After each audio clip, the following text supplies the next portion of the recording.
Kami dari kelompok 1 akan mempraktekkan sebuah konseling di mana seorang klien yang mengalami masalah dengan keluarganya dan dia pun memutuskan untuk mendatangi seorang konselor untuk mendapatkan solusinya. Mari kita simak selengkapnya. Pak, permisi Pak. Silakan Pak. Iya Pak. Dengan Mbak siapa ini? Dengan Putri. Oh, saya Bernardus. Silakan. Begini Pak, saya ada masalah dengan keluarga saya. Semuanya berawal saat kakek saya meninggal 2 bulan yang lalu. Keluarga ibu saya itu memperebutkan warisan Pak. Almarhum kakek saya itu orang yang dia seorang pengusaha Pak. Dan dia mempunyai 5 orang anak dan ibu saya itu anak terakhir. Nah, sekarang itu kami sekeluarga diusir Pak dari rumah itu. Dan rumah itu akan dijual oleh kakak dari ibu saya, karena rumah itu dulu peninggalan kakek kami. Nah, kami itu tinggal di rumah itu karena kami memang belum punya rumah sebelumnya Pak, jadi kami tinggal di rumah peninggalan kakek. Dan sekarang setelah kakek meninggal, rumah itu akan dijual oleh kakak ibu saya Pak, dan kami diusir dari rumah itu. Jadi kami sekarang bingung Pak, kami sudah tidak punya rumah. Selain itu saya juga ada masalah selain itu Pak. Saya ingin kuliah, saya baru saja lulus SMA, saya ingin kuliah Pak. Tapi saya berpikir bagaimana saya bisa kuliah sedangkan di keluarga saya saja ada masalah. Kami sudah tidak punya rumah lagi, rumah sudah akan dijual, kami diusir, dan saya ingin kuliah tapi saya juga tidak bisa memaksakan itu kepada orang tua saya. Saya sudah tidak punya biaya, keluarga orang tua juga saya tidak tahu lagi Pak. Berarti Anda menganggap bahwa tindakan kakak dari ibu Anda ini merugikan keluarga Anda? Iya Pak, saya merasa kalau keluarga ibu saya itu benar-benar merugikan keluarga saya, terutama untuk saya sendiri, karena saya itu posisi saya mau kuliah Pak. Saya benar-benar ingin kuliah, kemudian malah rumah saya mau diambil, dijual.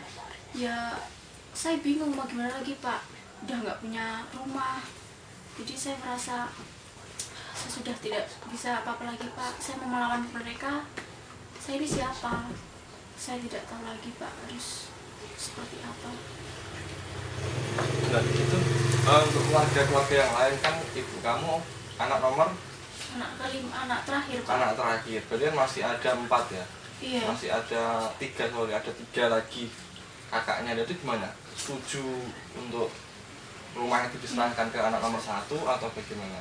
Begini Pak, kan ada 5 bersaudara. Nah, kakak ibu saya yang pertama itu memang ngotot rumah ini dimiliki dia dan dijual, sedangkan yang 2 itu ikut yang kakak yang paling tua itu. Jadi cuma 1 Pak yang melindungi ibu saya, itu cuma 1, tante saya itu. Ya, dia membela kami tapi dia tidak tahu mau apa lagi karena dia juga takut Pak dengan kakak ibu saya itu. Jadi ya saya juga bingung Pak, harus bagaimana. Saya minta tolong ke tante saya tapi tante saya juga takut mau melawan kakaknya, itu dia takut Pak. Jadi memang lebih banyak dari anggota keluarga itu yang menyetujui hal itu ya. Jadi cuma ada 1 keluarga yang melindungi kamu. Iya Pak, seperti itu. Semuanya itu mendukung. Kakak yang pertama cuma tante yang 1 itu yang ya dia masih berbaik hati kepada kami. Seperti itu Pak. Jadi Anda merasa kecewa dengan perbuatan dari kakak ibu Anda ini? Iya Pak, saya merasa sangat kecewa. Dan saya yakin keluarga saya pun pasti juga merasa kecewa dengan kejadian ini. Dengan ulah kakak dari ibu saya ini, saya dan keluarga sangat kecewa Pak. Apakah sebelumnya kakak ibu kamu sudah memperlakukan keluarga kamu itu seperti ini atau mungkin baru kali ini saja? Ya Pak, keluarga saya itu sudah sering kali Pak disakiti oleh kakak dari ibu saya itu. Kakak ibu saya itu seringkali rasanya tuh tidak menganggap saya dan orang tua saya juga kakak kandung saya itu sebagai saudara. Jadi kami itu didiskriminasi dalam keluarga itu Pak, sudah tidak dianggap lagi, sering disakiti dan sebagainya. Jadi ya saya dan orang tua saya itu merasa dari dulu itu sering disakiti. Anda mengatakan bahwa keluarga Anda sudah terbiasa disakiti, tetapi kenapa pada kasus ini Anda merasakan bahwa Anda itu sangat sedih dan sangat kecewa? Bagaimana sebelum-sebelumnya? Iya, pada saat masalah ini saya merasa sangat sedih sekali karena masalah ini berbeda dengan menyakitinya mereka dulu itu. Kalau dulu mereka menyakiti keluarga saya itu, ya mungkin mereka mencemooh kami, menghina kami karena ekonomi keluarga kami yang berbeda dengan mereka. Tapi kalau sekarang ini berbeda, Pak. Ini menyangkut kelangsungan hidup keluarga kami, Pak. Rumah kami dijual, kami sudah tidak punya rumah lagi. Dan yang lebih menyedihkan lagi, masa depan saya, Pak. Saya ingin kuliah, dengan adanya masalah ini saya tidak tahu lagi, Pak. Saya bagaimana bisa kuliah dan bagaimana kelangsungan keluarga saya, Pak. Mereka akan tinggal di mana, Pak? Seperti itu yang membuat saya sangat sedih saat ini. Jadi masalah ini berawal ketika kakek kamu meninggal, lalu kemudian terjadi perebutan warisan di sana, dan rumah yang selama ini kamu tinggali bersama dengan keluarga kamu itu diminta oleh anak nomor satu ya, kakak ibu kamu, lalu kemudian akan dijual, kamu diusir dari rumah. Lalu ada satu keluarga yang melindungi kamu, tapi sebenarnya masalah yang paling kamu khawatirkan di sini adalah mengenai kelanjutan dari studi kamu sendiri. Nah, sejauh ini apa yang sudah kamu lakukan? Ya, kalau untuk sejauh ini saya sudah pernah mencoba berbicara dengan kakak ibu saya itu, Pak. Saya mencoba untuk, ya saya setidaknya minta tolong lah, Pak, agar rumah saya tidak dijual, supaya orang tua saya itu pikirannya bisa terfokus memulihkan saya, tapi tidak bisa, Pak. Dia justru malah marah-marah dengan saya dan mengusir saya dari rumahnya. Kemudian saya juga sudah berbicara dengan tante saya yang ya dia mau berbaik hati dengan kami. Saya berbicara dengan dia, saya minta tolong bagaimana solusinya. Ya tante saya mengatakan bahwa dia tidak bisa kalau untuk menguliahkan saya karena dia juga punya anak yang kuliah juga. Dia cuma mengatakan, "Oke lah, kalian boleh tinggal di rumah saya, tetapi untuk kamu kuliah saya tidak bisa untuk memulihkan kamu karena anak saya juga kuliah." Seperti itu, Pak. Nah, untuk yang masalah kamu mau kuliah tadi, apakah kamu sudah melakukan hal-hal lain untuk maksudnya melakukan usaha-usaha lain untuk hal ini? Iya, Pak, saya sudah mencari informasi di sekolah dan guru saya itu menginformasikan kepada saya bahwa ada program kalau untuk mahasiswa berprestasi namun tidak mampu, itu ada program untuk mendapatkan beasiswa itu, Pak. Jadi saya mau mencoba karena alhamdulillah sejauh ini saya di sekolah saya memiliki prestasi, jadi saya ingin mencoba. Saya juga tidak mampu dan saya berprestasi, saya mencoba ingin mendapatkan beasiswa itu, Pak, agar ya saya bisa melanjutkan kuliah saya walaupun keluarga kami seperti ini. Iya. Sebenarnya kamu tuh bisa, dan memang orang yang paling bisa untuk menyelesaikan masalah ini ya kamu dengan keluarga kamu. Bukan kapasitas saya untuk menyelesaikan itu, karena saya tidak tahu masalah yang sesungguhnya itu seperti apa. Bagaimana karakteristik keluarga kamu, saya juga nggak tahu. Bagaimana karakteristik dari kakak orang tua kamu, saya juga nggak tahu.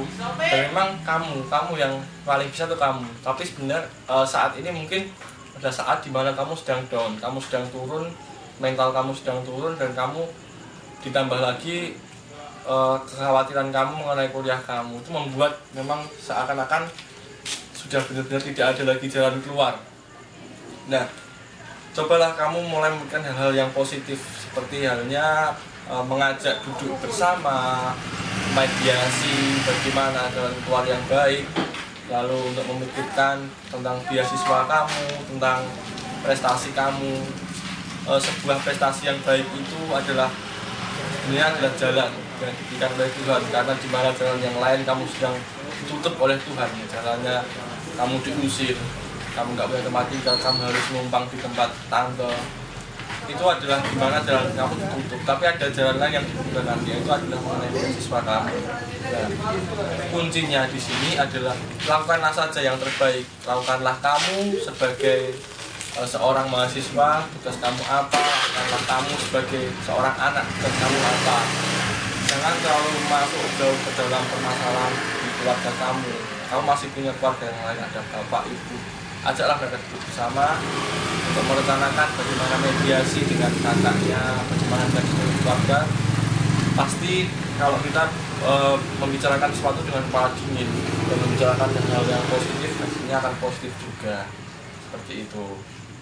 Iya Pak, saya mengerti saran dari Bapak, dan ya saya merasa kemarin-kemarin mungkin saya benar-benar down karena saya memikirkan bagaimana kuliah saya, bagaimana dengan keluarga saya. Tapi ya mungkin memang saya tidak boleh putus asa, saya harus semangat, saya harus mengejar cita-cita saya supaya bisa kuliah. Dan saya akan mencoba untuk mengajak orang tua saya untuk berdiskusi tentang ini semua, untuk membicarakan semua dengan baik-baik, dan saya akan mencoba untuk berbicara lagi dengan semua keluarga. Ya mungkin kemarin kami berbicara dengan suasana yang ya masih sama-sama emosi lah. Tante saya masih dengan emosinya seperti itu, dan saya juga masih merasa tidak terima. Jadi saya akan mencoba untuk mencari waktu yang tepat di mana kami sama-sama sudah ya emosi tidak terlalu tinggi, dan saya akan tetap berusaha supaya saya bisa mendapatkan beasiswa itu, jadi tidak terlalu menyusahkan kedua orang tua saya, Pak. Kalau baik Pak, begitu saya akan mencoba untuk melakukan saran-saran yang telah Bapak berikan tadi, dan saya juga sekarang sudah merasa ya lebih baik lagi Pak, karena kemarin memang saya merasa ya sangat down sekali. Saya sekarang menjadi termotivasi, dan saya yakin kalau saya bisa untuk melakukan yang terbaik. Jadi saya akan berusaha untuk mendapatkan beasiswa itu supaya ya saya nanti tidak menyusahkan kedua orang tua saya Pak. Jadi saya merasa ya sangat berterima kasih sekali Pak, karena Bapak sudah membantu saya untuk menemukan bagaimana saran-saran dari Bapak untuk solusinya, dan pokoknya saya akan mencoba untuk melakukan yang terbaik Pak. Jadi nanti kalau misalnya sampai di rumah ya saya akan melakukan saran-saran dari Bapak. Kalau sudah ada ya perkembangan selanjutnya, saya ingin kembali lagi ke sini dan menceritakan semuanya kepada Bapak. Iya, saya sangat mengerti apa yang Mbak Putri rasakan, dan memang itulah yang harus Mbak Putri hadapi dan lakukan. Dan nanti kalau sudah ada perkembangan lebih lanjut lagi, Mbak Putri bisa datang lagi ke sini, kita bisa bicara lagi mengenai solusi-solusi selanjutnya. Iya. Iya Pak. Terima kasih ya Pak, karena Bapak sudah meluangkan waktu Bapak untuk memberikan saran pada saya dan memotivasi saya. Kalau begitu ya terima kasih Pak, dan saya mau permisi dulu Pak. Terima kasih ya Pak. Selamat malam. Iya Pak. Saya terima kasih. 3, 2, 1. Demikian praktek konseling dari kelompok 1. Semoga bermanfaat bagi kita semua. Sekian dan terima kasih. 3, 2, 1. Demikian praktek konseling dari